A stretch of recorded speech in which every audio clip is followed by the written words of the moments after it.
تو قرآن داریم که هل علی الرسول الا البلاغ المبین. قبول دارید؟ مسئولیت قاسم شهر سعدی از پیغمبر اسلام بیشتر هست. نظر من الان آقای رضا پهلوی اصلا یه خائنه. یکی از علل عمده شکست قیام زن زندگی آزادی آقای پهلویه.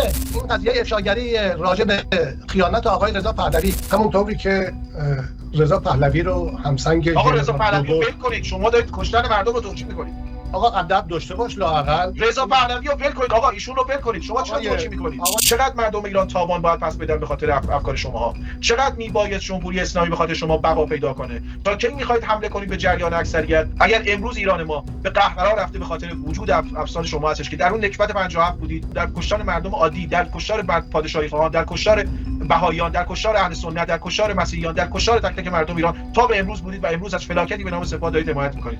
تا مردم ایران هم نسبت به این خنده‌های شیطانی شما نگاه خاص خودشون خواهند داشت. آقای شما چرا ادب رو رعایت نمی‌کنید؟ ادب اسمش اینه که به کشته شدن خدا رو نخندید، به کیان پیرفلک وقتی کشته نخندید. شما این اسمش رذالته. میدونید رذالت فحش نیست، یک صفته. شما بیمار اون سندروم استکهلم شدید. اپوزیسیون خوشیم یعنی آقای شهر سعدی گرامی، ایشون از همون اپوزیسیونی هستن که جمهوری اسلامی دلش میخواد. اپوزیسیونی که فکر براندازی نباشه، میگه اصلاح در درون باشه. تایزاده امثال اینا اصلاح طلب‌هایی که هست میشناسید شما. اصلا واقعا آقای شهر سعدی سیاست رو ول کنیم. شما کمی اخلاق داشته باشید. من واقعا موندم شما چه جوری از رذالت مطلق به سر میبرید و دارید کشته شدن یک جوان ایرانی رو دارید دفاع میکنید، میگید خائن. شما به هیچ عنوان ایرانی نیستید. یه ایرانی تو وجودش یک جو شرف هست که وقتی هموطنش رو میکشن دفاع نکنه از حکومت رذل آخوندها. حتی آخوندهای کثیف جمهوری اسلامی هم مثل شما فکر نمیکنن. آقا یک جوان رو میکشن، شما میاد اینجا در دفاع میکنید از این خیانت شما دارید میکنید به ایران. خیانت رو امثال شما به ایران کردن رو دارن میکنن. میخندید به کشته شدن یک انسان میخندید. آقا شما باید برید واقعا توبه کنید از انسان بودن. این دیگه گذشت، دیگه مسئله سیاست نیست. ما اینجا با مسئله اخلاق و شعور و شرف روبرو هستیم. هیچ آخوندی، هیچ اپوزیسیون خوشخیمی مثل شما بی‌شرف نبود تو این مسئله. آقای شهر سعدی رها کنید سیاست رو. گند دارید می‌زنید به انسان بودن. ما چیزی به نام جمهوری اسلامی که به فکر منافع ملی ما باشه، به فکر ایران ما باشه نداریم. هر کسی اینطوری داره می‌بینه عینکش عینک آخوندهاست. چشش درست نمی‌بینه. جمهوری اسلامی باید سرنگون بشه. شما دنبال این که رژیم جمهوری اسلامی بمانن و توش یه سری افراد اصلاح طلب کنار هم دیگه باشید، یه بحران‌نبیل ایجاد بشه براتون. نه، اینطوری نیست. واقعیت در خیابان‌ها ایران داره مشخص میشه. جمهوری اسلامی بزرگترین دشمنش کیه؟ شما که اپوزیسیون خوشخویم هستید، اپوزیسیون مال جمهوری اسلامی هستید. این بچهای ملی‌گرا هستن، بچهای جمهوری خواهی که حامی شاهزاده رضا پهلوی هستن، مردمی که در گوشه کنار این کشور محروم هستن به دنبال سرنگونی جمهوری اسلامی. اینا ملت واقعی هستن. شما با همون آخوندا هستید. اومدید با آخوندا هم خواهید. من به قضاوت مردم اعتقاد دارم. به غیر از دولت اسرائیل هیچ دولتی از آقای پهلوی که حمایت نکرده. آقای پهلوی امکانی که اکثریت داشته باشن نیستن. از وقتی که مصطفی تایزاده از زندان آزاد شد، به صورت رگباری ماه به ماه آقای خامنه‌ای رو خطاب قرار میده و قداست خامنه‌ای رو هدف گرفته بود. اینکه شما در جنگ 12 روزه 4 تا فراخوان بدید، 4 نفرم نرن پشت پنجره صداتون بزنن.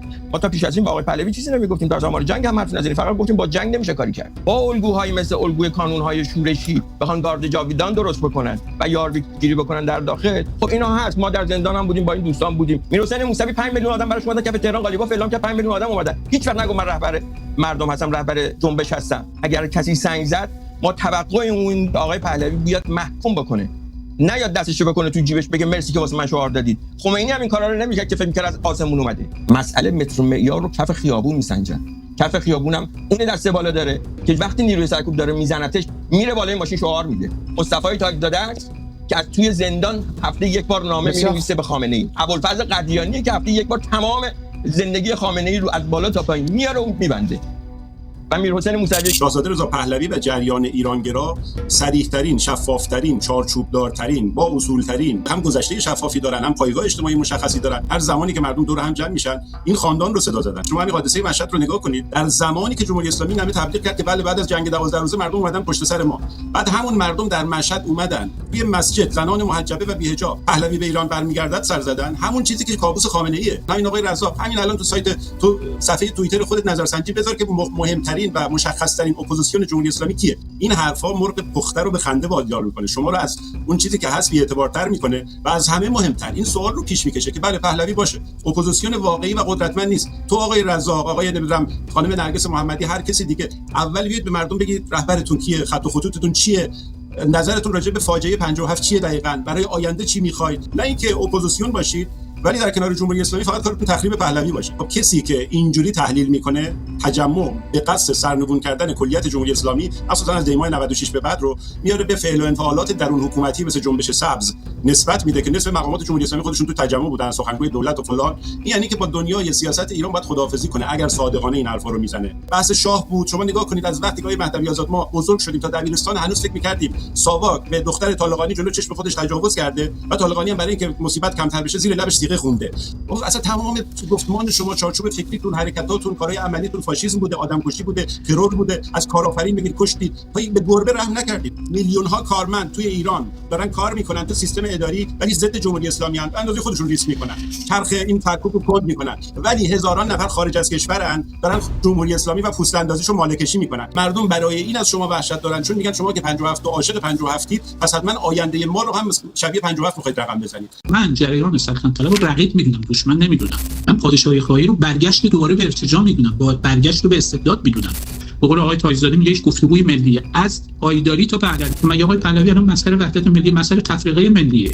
خانواده ایشون با خودشون شبیه سلبریتی‌های سینمایی ورزشی زندگی می‌کنن. بفرستید این مدرسه تو سعدآباد هر چند موقع بیام رمان ببرن یا بیام مجلس بسازم. هیچکس به اندازه شاهزاده در تمام این سالیان ملتزم به گفتگوی ملی نبوده. من ایران که بودم پیغام دادم برای آقای مهندس موسوی، وارد یک کنش سیاسی بشید، بیانیه‌ای بدید که نقش داشته باشید در آینده ایران، از جمله از گفتگوی ملی دفاع کنید. گفتگو با همه جریان‌ها، جمله جریان پادشاهی خواهی. وقتی موضوع را گفتن از شاهزاده حرف نزنید، از جریان پادشاهی خواهی حرف نزنید. 57یایی که با چپ ساختن، با ارتجاع سرخ ساختن، با ارتجاع سیاه ساختن، با توده‌ای‌ها ساختن، اینا یاقوتی ان، شاهزاده تاغوتیه و نباید باشون گفتگو کنن. ببینید همینجا چه تعابیر غیر اخلاقی آقای علی جانی میکنن، یعنی غیر محترمانه. ایشون خانواده‌اش نمیتونه جمع کنه، ایشون اینجوریه. اندوهناکه، میخواد مردمشو نجات بده. بیاد بگه آقا اسرائیل رو پرچم شما میخوام تکون بدم، اسرائیل از نظر فکری اشکال نداره بزن کودکان غزه رو بکشه. اندوه برای شماست آقای علی جانی که با این همه ادعای ملیگرایی در مقابل جریان یکی از ملی‌ترین نیروها اینگونه با میستید به بهانه عرض کنم جنگ اسرائیل که آغازگر جمهوری اسلامی و خامنه‌ای بوده، این را بهانه قرار میده برای زدن جریان پادشاهی. او غیر ملی است آقای علی جانی.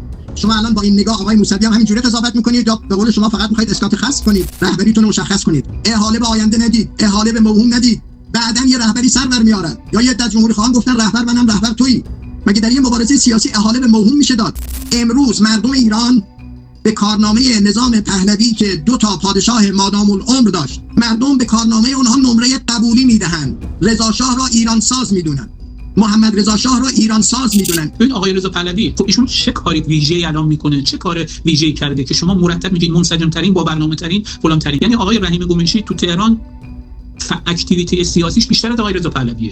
کسی در میان اپوزیسیون دموکرات‌تر از شاهزاده لااقل در مقام بحث و تبیین و اینا حرف نزده، نمونه نداری. آقای رحیم قمیشی در انتخابات ریاست جمهوری پزشکیان کنار نظام قرار گرفتن، کنار آقای پزشکیان اصلاح طلبان روزنگشا قرار گرفتن. فراخوان آقای پهلوی جمهوری اسلامی با چه قساوتی برخورد میکنه؟ جنایتکارترین حکومت جهان یعنی جمهوری اسلامی است آقای علی جان. همه جنایتکار در اسرائیل. جنایت جمهوری اسلامی در حق مردمش و منطقه به مراتب بیش از جنایات اسرائیل هست.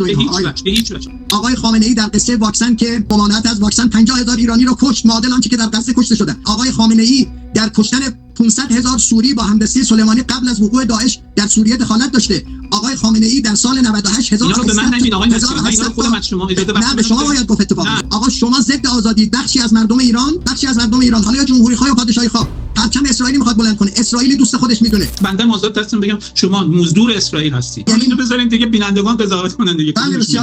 من اونجا بارها هم در برنامه‌های شما هم در رسانه‌های دیگه مکرراً گفتم که این انتخابات ایران رو به طرف اعتراض میکشونه و به خیابون میاره و اینها گوش نکردن. مردمی که الان در خیابون ها هستند اینا همون 57ها هستن، در واقع اینایی که تو خیابون هستن. الان فکر میکنم نظام جمهوری اسلامی رو شما آمار 10 تا دادید، 10 تا در سراسر کشور. این فرمان تیر ندادند، اینها زیر دست و پا کشته میشن، اینها در درگیری‌های خصوصی کشته میشن. زندان‌های سیاسی ایران کسانی که به دلایل اعتقادی رفتن، نمونهش مثلا آقای تاج‌زاده شون، آقای مدنی شون، اینا تو زندانن به خاطر اعتراض.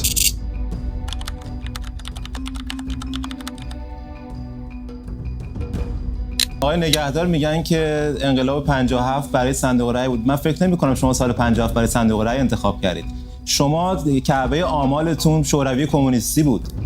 آلبانی انور خوجه بود، چین مائویستی بود، کوبای فیدل کاسترو بود. در کدوم یکی از این کعبه آمال شما صندوق رای بوده؟ آقای نگهدار، به مردم ترامپ لابد تیراندازی کرده، بن سلمان کرده، من کردم. نه آقای نگهدار، به مردم همین دولت روحانی که در واقع کارگزار آقای خامنه‌ای تیراندازی کرد. وزیر کشورش گفت که هم به سر زدیم، هم به شکم زدیم، هم به پا زدیم. خود آقای روحانی بود که ما بلدیم که کسانی که راهبندان ایجاد میکنن بازداشت کنیم، شناسایی کنیم.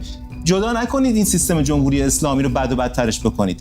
اگر برای از مادر پژمان قلی پور، از پدر و مادر پویا بختیاری و هزاران کشته و ناپدید شده آبان 98 96 سرنشینان هواپیمای اوکراینی خانواده‌هاشون بپرسید، دولت روحانی بدترین دولت تاریخ جمهوری اسلامی بوده و شما حامی این دولت هستین. و اگر امروز میرین به همتی رای میدید به عنوان یکی از کارگزاران این دولت، اگر روحانی هم سر کار بود که جنایتکار و قاتل فرزندان ایرانه، میرفتید بهش رأی میدادید. اگر امروز مردم ایران تحت فشارن، تحت تحریم هستن، عامل اصلیش آقای خامنه‌ای و همه کارگزارانش، از روحانی تا رئیسی تا همتی. اگر مردم ایران امروز سفره‌هاشون کوچیکه به خاطر اینکه همین آقای همتی که شما رفتین بهش رأی دادید پولشون رو مجوز صادر میکنه به عنوان خزانه‌دار حکومت اسلامی، میفرسته به سوریه، یمن، عراق و بسیاری کشورهای دیگه، لبنان، که مردم اون کشورها رو بکشه، نه به نفع مردم اون کشورها. بنابراین حساب‌ها رو جدا نکنید. من به شدت نگران هستم.